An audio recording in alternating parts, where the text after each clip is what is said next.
ذرا سنیے. اور اب انتقام کا وقت ہے. کیا؟ اب بات کریں کہ ہم ڈھاکہ کا انتقام کیسے لیں گے. کیا بات کر رہے ہیں؟ اور ڈھاکہ کے انتقام میں ہم دہلی لیں گے. نہیں. اگر کوئی یہ کہتی ہے کہ 92,000 نے ہتھیار ڈالے تھے، اس کا منہ توڑ. کیوں؟ اتنی زور سے تھپڑ مارے کہ دوبارہ جھوٹ نہ بول سکے. باتیں کروڑوں کی اور دکان پکوڑوں. پاکستان آرمی کی یونٹس نے اپنے ہی افسروں اور جوانوں کو شہید کیا، ان کی فیملیز کو ذبح کیا. یہ ہمیشہ بھارت کے لال قلعے کے اوپر جھنڈا پھہرانے کی پلاننگ کرتا رہتا ہے، غزوہ ہند کو پروموٹ کرتا ہے اور بھارت کے خلاف ہمیشہ پروپیگنڈا کرتا ہی رہتا ہے. لیکن 1971 کی کہانی ایسا کالا سچ ہے جو پاکستان اور پاکستان کے جو ان جیسے جاہل لوگوں کے منہ پہ ایک تماچا ہے، اور اس تماچے کو یہ جب بھی یاد کرتے ہیں ہمیشہ روتے ہیں. پچھلے 50 سال سے جو پاکستان کے خلاف سب سے زیادہ پروپیگنڈا ہوتا رہا ہے وہ مشرقی پاکستان کے حوالے سے، وہ یہ کہ 92,000 پاکستانی فوجیوں نے ہتھیار ڈال دیے. اچھا. حقیقت یہ ہے کہ مشرقی پاکستان میں اگر ہم کو عسکری شکست ہوئی ہے تو اس سے پہلے ہم کو پروپیگنڈے کی جنگ میں شکست ہوئی. واہ بھائی واہ. دشمن کا پروپیگنڈا بہت زہریلا اور کاری تھا.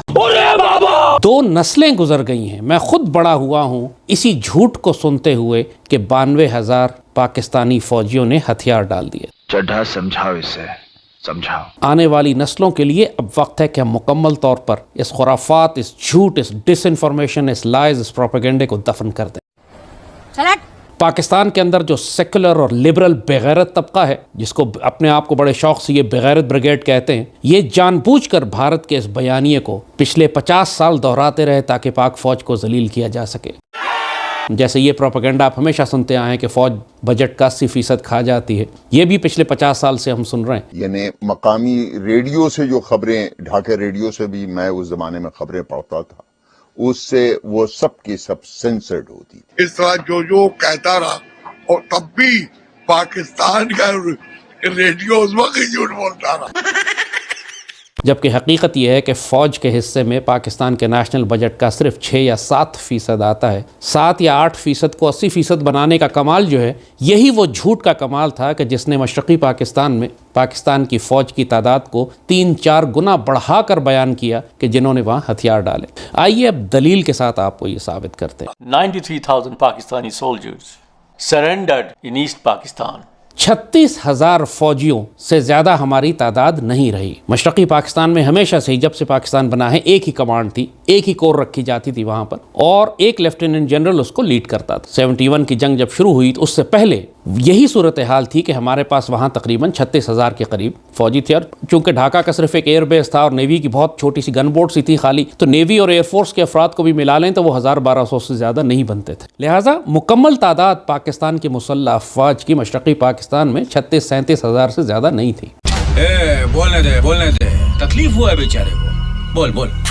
جب 15 مارچ کو شیخ مجیب الرحمان نے ریاست سے بغاوت کا اعلان کیا تو اس وقت پاکستان، مشرقی پاکستان میں جتنی بنگالی ریجمنٹس تھیں، یعنی پاکستان آرمی کی بنگالی یونٹس تھیں، ایسٹ پاکستان رائفلز تھیں اور بہت ساری یونٹس اس طرح کی تھیں، ان کی تعداد تقریباً 24,000 کے قریب تھی. یعنی 36,000 ٹوٹل پاکستانی فوج، اس میں سے 24,000 بنگالی تھے. اور بنگالی یونٹس نے بغاوت کر دی اور پاکستان آرمی سے الگ ہو گئے اور جا کے بھارتی فوج سے مل گئے اور مکتی باہنی سے مل گئے. اپنا اسلحہ بھی ساتھ لے گئے، اپنے جتنا ساز و سامان لے جا سکتے تھے، ایمونیشن تھا، وہ ساتھ لے گئے. اور ان بنگالی یونٹس میں جتنے مشرقی مغربی پاکستان سے تعلق رکھنے والے افسر اور جوان تھے، ان کو بڑی بے دردی سے شہید کر دیا گیا. خود بہت ہی تکلیف دہ عمل ہے ہماری تاریخ کا یہ کہ پاکستان آرمی کی یونٹس میں بغاوت ہوئی. پاکستان آرمی کی یونٹس نے اپنے ہی افسروں اور جوانوں کو شہید کیا، ان کی فیملیز کو ذبح کیا. اور جو دردناک واقعات ہیں، آپ سمجھتے ہیں کہ ہمارے مسلمان سپاہیوں نے واقعی بنگلہ دیشی عورتوں کا میسو ریپ کیا؟ سمجھتا نہیں، مجھے پتا ہے میسو ریپ کیا.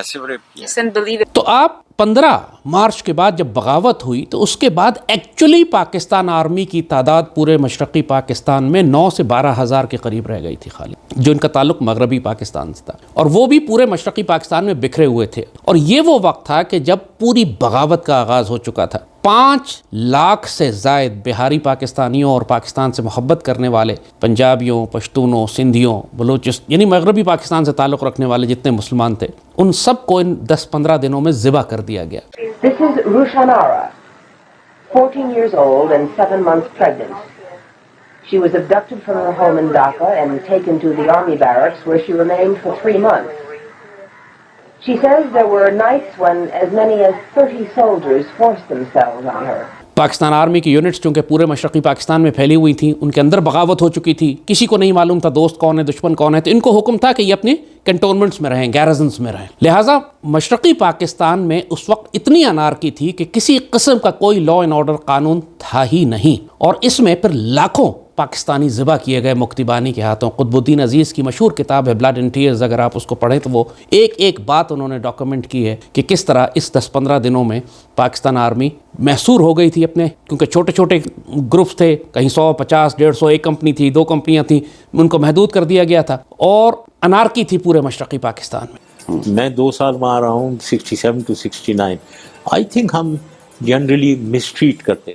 یار بنگالیوں کو کوئی بھی اچھا نہیں سمجھتا تھا. اس صورتحال پر قابو پانے کے لیے ایمرجنسی میں مغربی پاکستان سے 22,000 کے قریب، 22 سے 24,000 کے قریب، تقریباً 2 ڈویژن انفینٹری فوج بھیجی، کیونکہ بھارت نے اوور فلائٹس بند کر دی تھی، بھارت کے اوپر سے طیارے نہیں جا سکتے تھے.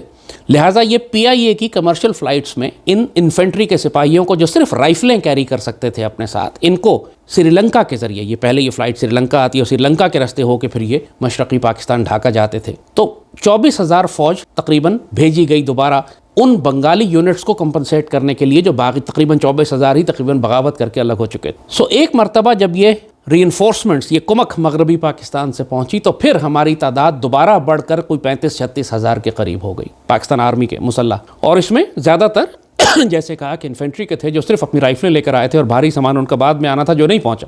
اور زیادہ تر بھاری ساز و سامان اور توپیں اور سامان جو تھا، جو ٹینک جو تھے، جو تھوڑا بہت ہمارے پاس تھا، وہ بنگالی یونٹس اپنے ساتھ لے گئی تھیں. اس زمانے میں آپ کو یاد ہوگا راشد منہاس والا واقعہ بھی ہوا تھا کہ وہ پورا aircraft PI Pakistan air force کا ایک جہاز لے کے انڈیا جا رہا تھا، تو راشد منہاس نے اسے کریش کر دیا. تو یہی ہو رہا تھا جب بنگالی بغاوت کر رہی تھی بنگالی یونٹ، تو وہ اپنا اسلحہ بھی ساتھ لے کے جاتی. تو کسی صورت میں بھی، یعنی مارچ کے آخر میں جب آپریشن سرچ لائٹ شروع ہوا کہ جب مکتی بانی کے خلاف کارروائیاں شروع ہوئیں، چونکہ جب مغربی پاکستان سے کمک آ گئی تب آرمی نے اپنے کنٹونمنٹ سے نکل کر آپریشن شروع کیا، اور اگلے 8-9 مہینے تک مکتی بانی پر قابو پا لیا گیا تھا پورے مشرقی پاکستان میں. چل جھوٹا. اور اس میں ہزاروں کی تعداد میں ہمارے افسر اور جوان شہید بھی ہو چکے تھے. یعنی اگر 36,000 میکسیمم تعداد تھی ہماری مارچ کے آخر میں مشرقی پاکستان کو ڈیفینڈ کرنے کے لیے، تو جنگ ختم ہوتے ہوتے جب بھارت نے حملہ کیا 22 نومبر کو اور 16 دسمبر کو فال ہوا، تو اس وقت تک 5-7 ہزار اور شہید ہو چکے تھے ہمارے افسر اور جوان. یعنی تعداد گھٹ کے تقریباً 31-32 ہزار کے قریب آ چکی تھی. 31-32 ہزار فوجیوں نے، وہ جو گھیرے میں آئے ہوئے تھے اپنے مرکز سے 1000 میل دور، اور جن کو ابینڈن کر دیا گیا تھا اور ریسکیو کرنے کی کوئی اسٹریٹجی نہیں تھی، اور یہ سیاسی جماعتیں اس وقت فیصلہ کر چکی تھی کہ مشرقی پاکستان کو الگ کر دیا جائے گا، انہوں نے مجبوراً ہتھیار ڈالے. ان کی تعداد 32,000 کے قریب.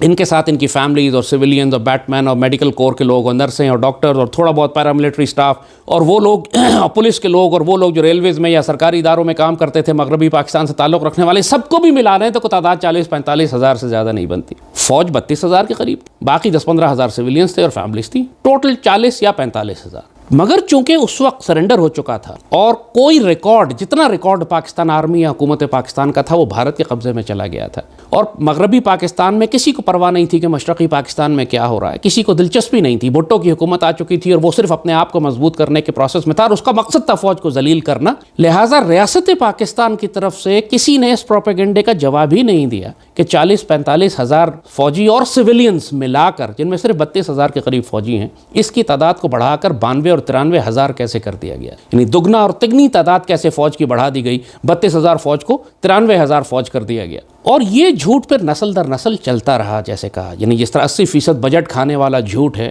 اسی طرح 93 ہزار ہتھیار ڈالنے والا بھی جھوٹ ہے، اور نسل در نسل گزر گئی کہ اس جھوٹ کو کسی نے ڈیفینڈ نہیں کیا.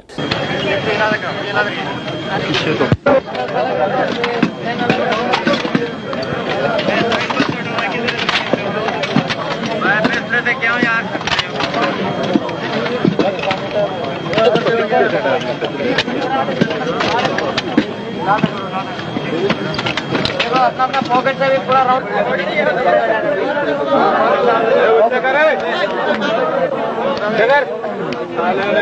زیادہ افسوس اور حیرانی مجھے ISPR پہ ہو، کیونکہ اس کا ادارہ فوج کا بنا ہوا ہے، اس کا کام ہے یہ فوج کی عزت کی حفاظت کرنا. ISPR نے کیوں نہیں ڈیفینڈ کیا اس کو؟ سٹیسٹکس، فیکٹس اینڈ فگرز کے ساتھ کیوں نہیں ثابت کیا کہ ہمارے پاس صرف 3 ڈویژن فوج تھی، جس میں سے 2 ڈویژن بغاوت کر کے الگ ہو گئی، اور مزید 2 ڈویژن مغربی پاکستان سے آئے، اور پھر 3 ڈویژن ہو گئے تھے، وہ بھی انڈر سائز تھے. اس کے بعد تو پھر یہ 92,000 جنگی قیدی کہاں سے بن گئے؟ Make it very clear to you, leave no doubt that the state language of Pakistan is going to be Urdu and no other language. اس موقع پر قائد اعظم نے موقف اختیار کیا. پاکستان کی زبان اردو ہوگی. قائد اعظم کو خود بولنے نہیں آتی تھی اردو. خیر پورا ویڈیو آپ لوگوں نے دیکھ لیا. آپ کے جو بھی وچار ہے کمنٹ سیکشن آپ کا ہے. آپ بھی ان پاکستانیوں کو بڑھیا سے پھٹکا لگاتے ہوئے ضرور جائیے گا. آپ لوگ اپنا خیال رکھیں. آپ کا بھائی آپ کے لیے پاکستان سے ریلیٹڈ ویڈیو لاتا رہتا ہے. جے ہند، وندے ماترم، جے شری رام، جے شری رام، جے شری رام. 100 کنجر اور 500 لانتی مرے ہوں گے نا، تب جا کے یہ کیا نام ہے اس بہن کا